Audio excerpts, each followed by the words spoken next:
مشکل پیش آ گئی تھی کہ دریا ہے ہمارے اور آپ کے بیچ، اور ہمیں یہاں آنے کے لیے اس دریا کو پار کرنا ہوتا ہے، اور دریا پہ کوئی کشتی نہیں تھی۔ بڑا طویل انتظار کیا مگر کوئی کشتی اس طرف اس ساحل پر موجود نہیں تھی۔ پھر ہمیں اس انتظار کے دوران ایک عجیب واقعہ دیکھنے کو ملا کہ درخت کٹتے گئے، تختے بنتے چلے گئے، اور پھر کشتی بن گئی، اور اس کشتی میں ہم بیٹھے اور آپ کے پاس موجود ہیں۔ اور اگر ایسا نہ ہوا ہوتا تو آپ لوگ تو شاید یہی سمجھتے کہ ہم اس لیے نہیں آئے کہ ہمارے پاس دلیل نہیں تھی۔ اب خدا کے قائل لوگوں نے جب یہ دلیل دی تو ان کی اس بات پر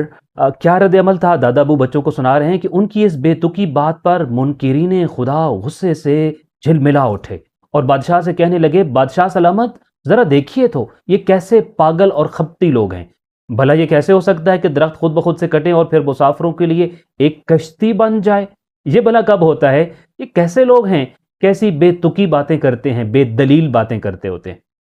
خدا کا قائل عالم مسکرایا اور اپنی نشست سے اٹھ کر بولا، نادان دوستو،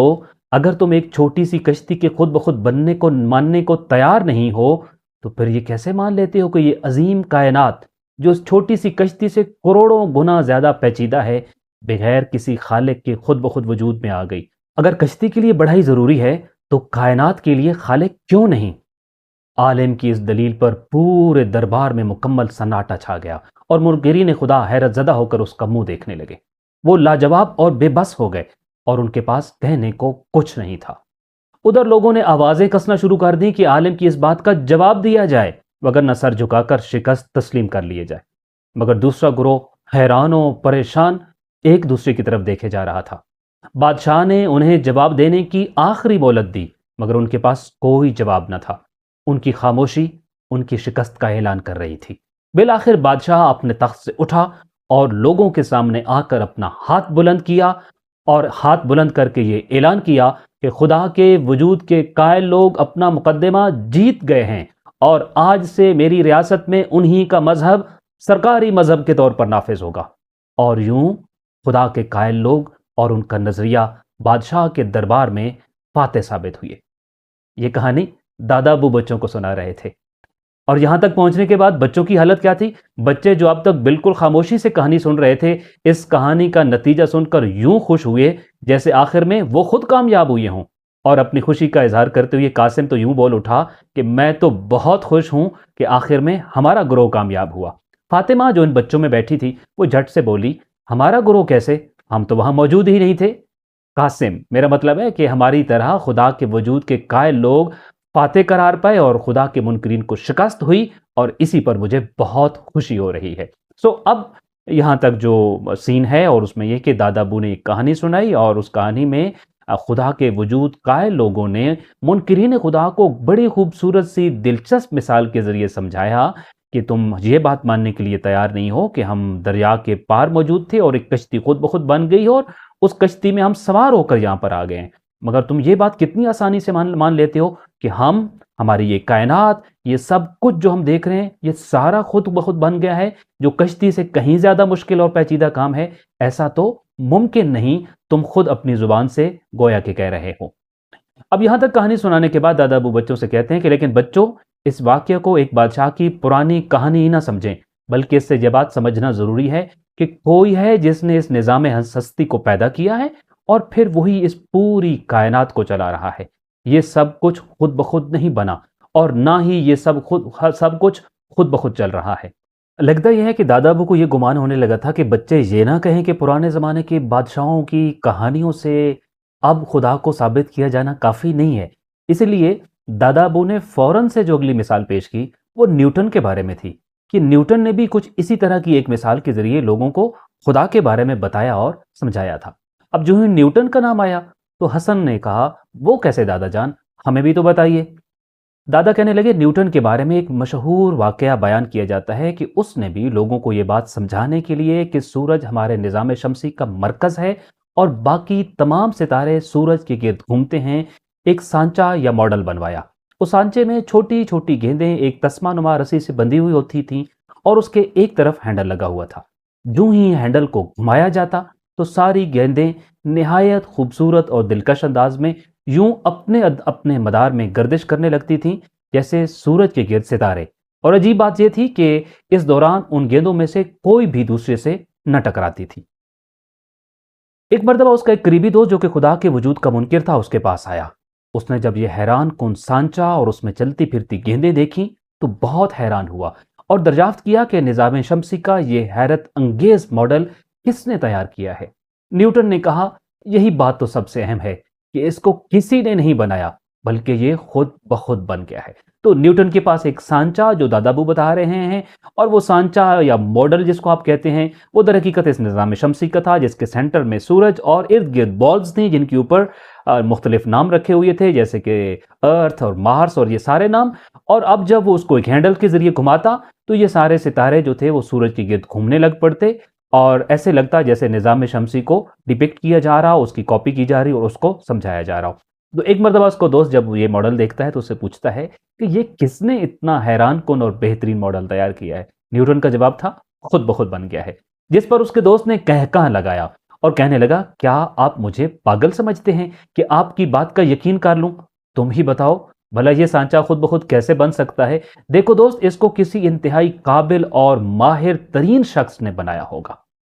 نیوٹن اپنی نشست سے اٹھا اور اپنے مادہ پرست دوست کے شانوں پر آہستہ سے ہاتھ رکھتے ہوئے بولا، میرے دوست، تم اس بات پر تو یقین کرنے کے لیے تیار نہیں کہ نظام شمسی کا یہ کاپی شدہ ماڈل خود بخود سے بن گیا ہو، مگر تم کتنے سادہ ہو کہ یہ بات آرام سے مان لیتے ہو کہ کائنات اور نظام شمسی کے تمام ستارے خود بخود پیدا ہو گئے ہیں اور خود ہی اپنے مداروں میں گھومنا شروع ہو گئے ہیں اور خود بخود ہی وہاں زندگی اور مخلوقات بھی پیدا ہو گئی ہیں۔ ذرا سوچ کر بتاؤ، جب یہ کاپی شدہ ماڈل خود سے نہیں بن سکتا تو کائنات کا یہ اتنا بڑا نظام اور اس میں موجود ہزاروں لاکھوں طرح کی مخلوقات اور اس کا نظام زندگی کسی بنانے والے کے بغیر بھلا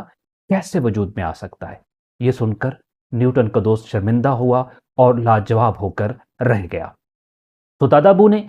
دوسری کہانی جو سنائی بچوں کو، وہ آج سے کے زمانے سے انہوں نے ریلیٹ کی کہ ایک ماڈل اگر خود نہیں بن سکتا تو یہ کائنات جس کو ایک ماڈل میں پریزنٹ کیا جاتا ہے یہ بھلا کیسے بن سکتی ہے؟ آج کل کے زمانے میں آپ جو ایک پکچر دیکھ رہے ہوتے ہیں جو آپ کے موبائل میں موجود ہو سکتی ہے، آپ کی اسکرین پہ ہوتی ہے، جس میں دا کریشن آف یونیورس کو دکھایا جا رہا ہوتا ہے، ہم فوراً دیکھتے ہیں، پوچھتے ہیں، سوال کرتے ہیں کہ یہ پکچر کس نے بنائی؟ ایک تصویر خود سے نہیں بن سکتی، ایک ماڈل خود سے نہیں بن سکتا۔ جو کائنات کے بارے میں کوئی چیز ایکسپلین کر رہا ہو تو یہ کائنات بھلا کیسے خود سے بن سکتی ہے؟ نیوٹن کے دوست کو اس بات پر بڑی شرمندگی ہوئی، لیکن یہ واقعہ میں آپ کو نہیں سنا رہا، دادا ابو بچوں کو سنا رہے تھے۔ سو اسی لیے یہ واقعہ سن کر بچوں کے چہرے ایک بار پھر خوشی سے کھل اٹھے اور قریبی تھا کہ ان میں سے کوئی بچہ خوشی میں وہاں اللہ اکبر کا نعرہ بلند کر دے۔ ادھر دادا کے خاموش ہونے کی دیر تھی کہ قاسم فوراً سے بولا، نیوٹن نے تو اپنے دوست کے سامنے قادر و توانا خدا کے وجود پر خوب دلیل پیش کی اور وہ بھی ایسی کہ اس کو لاجواب کر دیا۔ دادا: جی ہاں بیٹا، ایسا ہی ہے۔ ہر وہ شخص جو اس کائنات کو ذرا غور سے سمجھنے کی کوشش کرے اس کے سامنے یہی جواب آتا ہے کہ کوئی ہے جس نے اس کائنات کو اتنی خوبصورتی کے ساتھ نہ صرف پیدا کیا ہے بلکہ اس کا نظام پوری حکمت کے ساتھ چلا رہا ہے۔ سو دادا ایکسپلین کر رہے ہیں، یہ صرف بادشاہ یا نیوٹن پر ہی منحصر نہیں، کوئی بھی شخص، چاہے آپ ہوں یا میں، قیامت تک جو بھی سوچے گا، اس نظام ہستی کے بارے میں سوچے گا، اس کے ہاں نتیجہ یہی نکلے گا کہ کوئی ہے جس نے اس کو بڑی خوبصورتی کے ساتھ پیدا کیا ہے۔ اسی لیے دادا ابو اپنی بات جاری رکھتے ہوئے کہتے ہیں کہ اور دیکھو بچوں، صرف سائنسدانوں کی ہی بات نہیں بلکہ ایک عرب دیہاتی چرواہے نے جب قدرت کے اس نظام پر غور کیا تو اس نے لوگوں کو جھنجھوڑنے والا ایک جملہ کہا، اور وہ کہنے لگا کہ اگر میری گائے، بھیڑ یا اونٹ گم ہو جائے تو میں ان کے قدموں کے نشان دیکھ کر اور کبھی ان کی مینگنیوں کے ذریعے انہیں تلاش کر لیتا ہوں۔ کیا ہو گیا ہے کہ بغیر ستونوں والا آسماں، ہوا میں معلق زمین، سمندروں کا پانی، روز طلوع ہوتا سورج اور زمین کا سینہ چیر کر اگتی ہوئی فصلیں دیکھ کر بھی تمہیں اس ذات کے نشانات نہیں ملتے جو نظام ہستی کو چلا رہا ہے؟ واقعتاً عرب بدو کی بات بڑی گہرائی والی تھی۔ وہ کہتا ہے کہ میں اپنی گائے اور بھیڑ اور بکریاں اگر مجھ سے کھو جائیں تو ان کو ڈھونڈنے کے لیے ان کی نشانیاں دیکھ کر، ان کے پاؤں کے نشان دیکھ کر، ان کی مینگنیوں کے نشانات دیکھ کر ان کو ڈھونڈ لیتا ہوں، تلاش کر لیتا ہوں، ان تک پہنچ جاتا ہوں۔ کائنات کی ہر طرف خدا کی نشانیاں بکھری پڑی ہیں، تم اب تک اس کو تلاش نہیں کر پائے ہو جس نے اس نظام کو بنایا اور چلایا ہے؟ تم کس قدر سادہ ہو۔ بچے عرب بدو کی بات کی گہرائی میں گم ہو گئے اور دادا ابو نے مسکراتے ہوئے نشست ختم کی اور کہا، اگلی کہانی اس وقت سناؤں گا جب تم میں سے ہر بچہ ایک ایسی چیز بتائے جسے دیکھ کر اس کے دل سے بے اختیار یہ آواز نکلتی ہو کہ واقعی یہ سب اللہ کی حکمت اور قدرت کا کرشمہ ہے۔ اسی کے ساتھ دادا ابو کی نشست ختم ہو گئی جس میں وہ بچوں کو کہانی سنایا کرتے تھے، اور آج کی کہانی میں 3 بہترین ایگزامپلز اور کہانیوں کے ذریعے 3 مختلف ذہنی لیول رکھنے والے لوگوں کے حوالے سے انہوں نے بتایا کہ ہر کوئی اپنے اعتبار سے خدا تک کیسے پہنچتا ہے اور کیسے دلیلیں ڈھونڈ لیتا ہے۔ سائنسدان سائنس کے اندر جا کر، اور چرواہا صحرا میں اپنی بھیڑ بکریوں کو چراتے ہوئے ان کے ذریعے، جبکہ بادشاہ اپنی عقل و دانش کا استعمال کرتے ہوئے خدائے کریم و حکیم تک یقیناً پہنچ جاتا ہے۔ اگلی صبح جب بچے سو کر اٹھے تو ناشتے کے ٹیبل پر سکول کی باتوں کی بجائے دادا کی کہانی چھائی ہوئی تھی اور اسی پر ڈسکشن شروع ہو گئی تھی۔ یہاں اگرچہ میرے پاس ٹیکسٹ آگے موجود ہے، بٹ ایک لمحے کے لیے میں اور آپ رکتے ہیں۔ میں اور آپ بہت سارے واقعات موبائل پہ پڑھتے ہیں، ویڈیوز میں سنتے ہیں، اور بعض اوقات تو آج کے زمانے میں بھی ہمارے بڑے بھی کبھی کبھی ہمیں کوئی واقعہ اور کہانی سنا ہی دیتے ہوتے ہیں۔ لیکن اہم بات یہ ہے کہ جن دادا ابو کی ہم کہانی سن رہے ہیں اور جو ان کے پوتے اور پوتیاں یہ بات سن رہے ہیں، اور رات گزرنے کے بعد اگلی صبح تک ابھی تک اس کہانی میں کھوئے ہوئی ہیں، اور سب سے اہم بات یہ کہ اس پر ڈسکشن کر رہے ہیں۔ کیا میں اور آپ ایک کہانی، ایک پوسٹ پڑھنے کے بعد اس کو سکرول اپ کر دیتے ہیں اور گزر جاتے ہیں، یا اس پر رکتے ہیں؟ یاد رکھیے، قرآن نے، اسلام نے سوچنے، سمجھنے، رکنے اور چیزوں پر غور و فکر کرنے کی دعوت دی ہے۔ اس لیے جب میں اور آپ بھی کچھ ایسا پڑھیں، ہمیں رکنا چاہیے، سوچنا چاہیے، ڈسکشن کرنا چاہیے۔ بچے بھی جب اٹھے تو صبح ناشتے کی ٹیبل پر ڈسکشن شروع ہو گیا۔ حسن نے بات کا آغاز کیا اور کہنے لگا، جب میں رات کو بستر پر گیا تو سوچتا رہا کہ دادا ابو کہہ رہے تھے کہ خود بخود نہ تو کچھ بنتا ہے اور نہ ہی چلتا ہے۔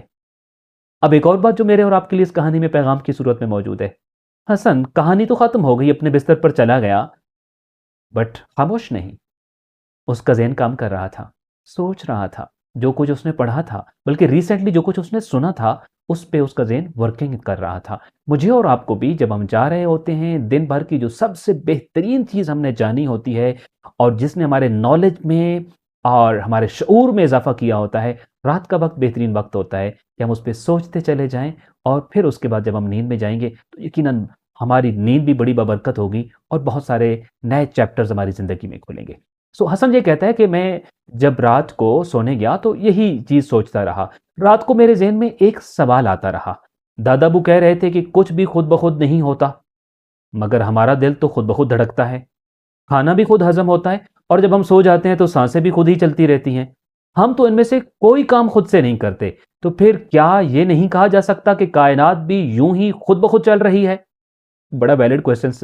حسن کے ذہن میں آیا کہ میرے سینے میں دل ہے، میں چاہ کے اس کو نہیں دھڑکا رہا، یہ خود بخود دھڑک رہا ہے۔ میں کھانا کھاتا ہوں تو میں باقی کاموں کو پاز کر کے روک کے کھانا ہضم کرنے کے لیے 20-25 منٹ نہیں لگاتا کہ اس وقت میں اپنے ڈائجسٹن سسٹم کو فعال کیے ہوئے ہوں اور کوئی اور کام کیا تو یہ رک جائے گا، نہیں، خود بخود ہضم ہو رہا ہوتا ہے۔ سوتے ہیں، میں اور آپ سانس نہیں لے رہے ہوتے، یہ خود بخود چل رہی ہوتی ہے۔ تو کیا اس میں کیا مذائقہ ہے کہ ہم یہ سوچیں کہ کائنات بھی تو یوں ہی خود بخود چل رہی ہے جیسے میرے اندر کئی اور سسٹمز ہیں جو چل رہے ہوتے ہیں؟ تو حسن کے ذہن میں یہ سوال آیا، اور فاطمہ نے اس کے اوپر فوراً سے ریئیکٹ کیا اور ذرا شرارتی انداز میں ریئیکٹ کیا کہ ہاں لگتا تو ایسے ہی ہے، کیونکہ اپنے سینے میں موجود دل کو ہم تو نہیں دھڑکاتے بلکہ وہ خود ہی اپنا کام کرتا ہے، اور سو جانے کے بعد سانسیں بھی تو خود سے چل رہی ہوتی ہیں، ہمیں تو خبر بھی نہیں ہوتی۔ فاطمہ کا جو اس پہ کمنٹ تھا وہ یہی تھا کہ آپ نے ٹھیک سوچا، میں بھی یہی سوچ رہی ہوں کہ یہ کام ہم نہیں کر رہے ہوتے بلکہ یہ خود بخود ہو رہا ہوتا ہے۔ اور دادا ابو نے رات کو یہ کہا تھا، خود سے نہ کوئی بنتا ہے، نہ چلتا ہے، نہ ہی نیوٹن کا وہ سانچہ بنا، اور نہ ہی وہ چل رہا تھا، اور نہ ہی کائنات کا نظام۔ بچے یہ باتیں کر رہے تھے تو دادا ابو چائے پیتے ہوئے ان کی باتیں سن رہے تھے۔ انہوں نے اپنا کپ ہاتھ میں اٹھایا اور بچوں کے ساتھ ہی آ بیٹھے اور کہنے لگے، اگر ہماری بات بادشاہ کے دربار، نیوٹن کی لیبارٹری اور چرواہے کے صحرا سے نکل کر ہماری روزمرہ زندگی میں آ گئی ہے تو پھر آج کے زمانے کی چند مثالیں دیکھ لیتے ہیں۔ ذرا بتائیں، کیا آپ نے کبھی لفٹ استعمال کی ہے؟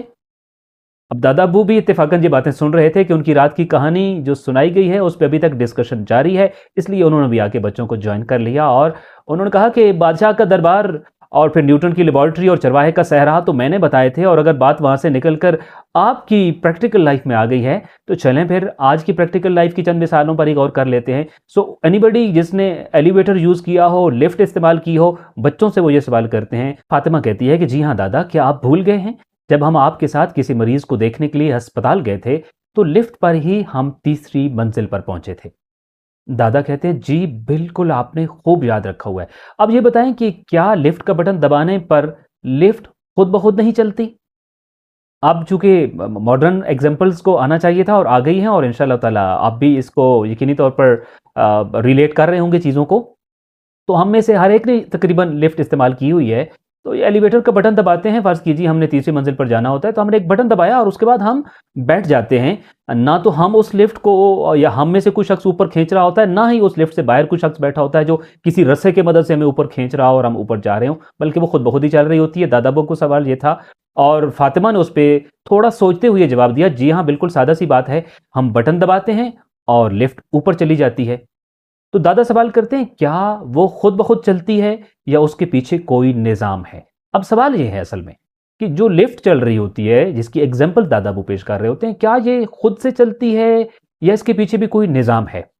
تو حسن اس کا جواب دیتے ہیں میرے خیال میں لفٹ تو خود چلتی ہے، مگر اس کے پیچھے بجلی اور موٹر کا ایک مکمل سسٹم کام کر رہا ہوتا ہے۔ دادا ابو کہتے ہیں شاباش، یہی نکتہ ہے، لفٹ خود نہیں چلتی بلکہ اسے ایک خاص نظام کے تحت چلایا جا رہا ہوتا ہے، وہ چل رہی ہوتی ہے۔ صرف لفٹ ہی نہیں بلکہ دنیا میں بہت ساری دیگر چیزیں بظاہر خودکار انداز میں یا آٹومیٹیکلی چلتی ہوئی دکھائی دیتی ہیں، مگر ہر خودکار نظام کے پیچھے ایک زبردست ذہانت، ترتیب اور منصوبہ بندی کار فرما ہوتی ہے۔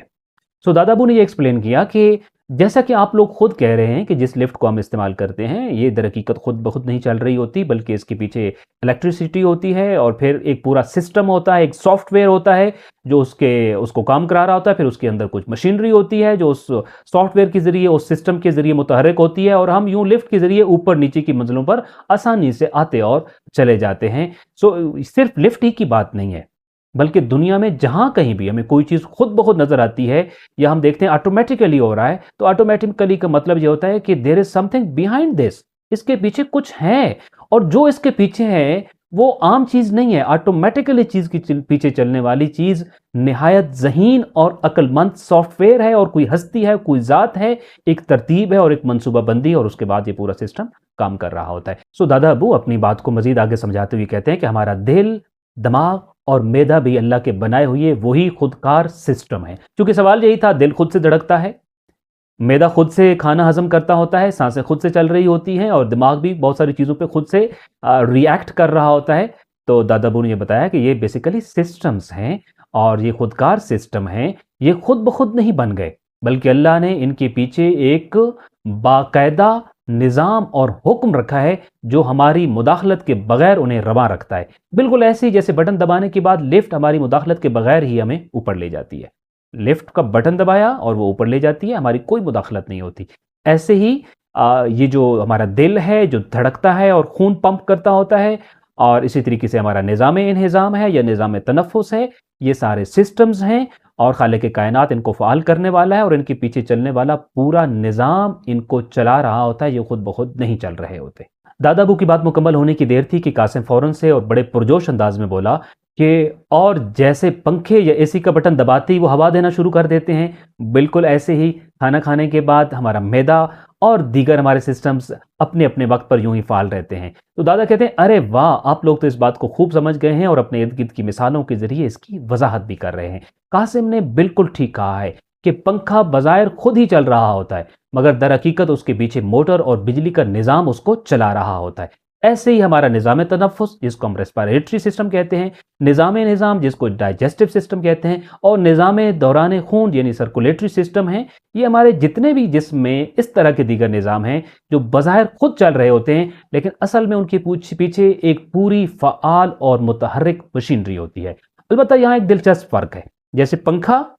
بھی چل رہا ہوتا ہے ایسے ہمارا دل بھی چل رہا ہوتا ہے، اور اس کے پیچھے بھی ایک سسٹم، دل کے پیچھے بھی ایک سسٹم، لیکن البتہ یہاں ایک فرق ہے کہ کھانا ہم کھاتے ہیں اور کھانا جب ہضم ہوتا ہے تو ہم خود ہضم نہیں کرتے، خود بخود ہضم ہوتا ہے وہ، اور پنکھا بھی خود بخود چل رہا ہوتا ہے، لیکن یہاں ایک فرق ہے، اور وہ فرق کیا ہے؟ دادا ابو بتاتے ہیں کہ انسان کا بنایا ہوا سسٹم تب چلتا ہے جب آپ بٹن دبائیں، جبکہ اللہ کا نظام اتنا جدید اور اپ گریڈڈ ہے کہ وہ پیشگی فعال ہو جاتا ہے۔ جیسے ہی آپ کھانا دیکھتے ہیں تو دماغ فوراً معدے اور لعاب دہن بنانے والے غدودوں کو پیغام دیتا ہے، تیار ہو جاؤ، خوراک آ رہی ہے۔ یہ پیغام ملتے ہی منہ میں لعاب دہن بننا شروع ہو جاتا ہے، جو خوراک کو نرم بھی کرتا ہے اور اس کے ابتدائی ہضم میں بھی مدد کرتا ہے۔ اس کے بعد جب خوراک معدے میں چلی جاتی ہے تو معدہ اپنے پٹھوں کی مدد سے خوراک کو حرکت دے کر پیستا ہے، جبکہ مختلف غدود ہاضمے کے خاص رس معدے میں شامل کرتے ہیں، اور جس سے معدے کو وہ خوراک پیسنے میں بھی آسانی ہوتی ہے اور بعد میں وہ خوراک ہضم ہونے میں بھی آسانی ہوتی ہے۔ پھر جگر ہے، لبلبا اور آنتیں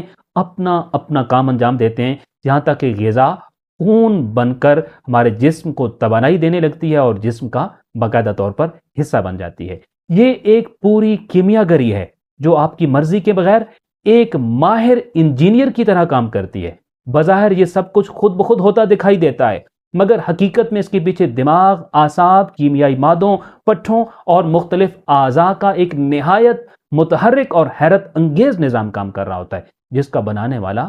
خدا ہے۔ اب دادا ابو نے ایک جو